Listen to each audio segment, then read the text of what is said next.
జై శ్రీరామ్. రాహుల్ గాంధీ శక్తితోని యుద్ధం చేస్తాడంట. ఇటలీ సంస్కృతి అది.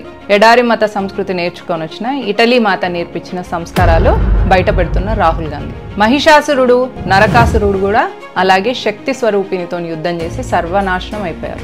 సనాతన ధర్మంలో భారతదేశంలో స్త్రీని శక్తి స్వరూపినిగా కొలుస్తారు.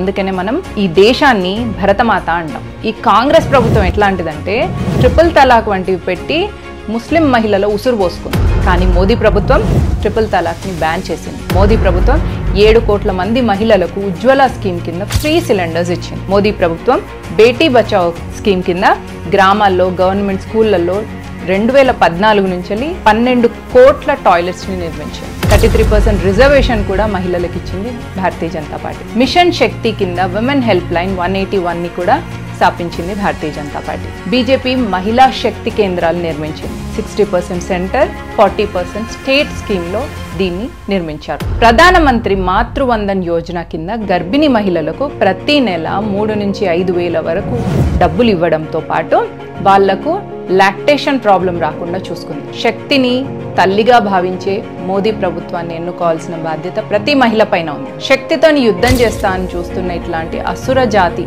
కాంగ్రెస్ ప్రభుత్వం రాహుల్ గాంధీ వంటి వాళ్ళను కాంగ్రెస్ ముక్త భారతదేశం నుంచి తన్ని తరిమేయాల్సిన అవసరం కూడా ఉంది.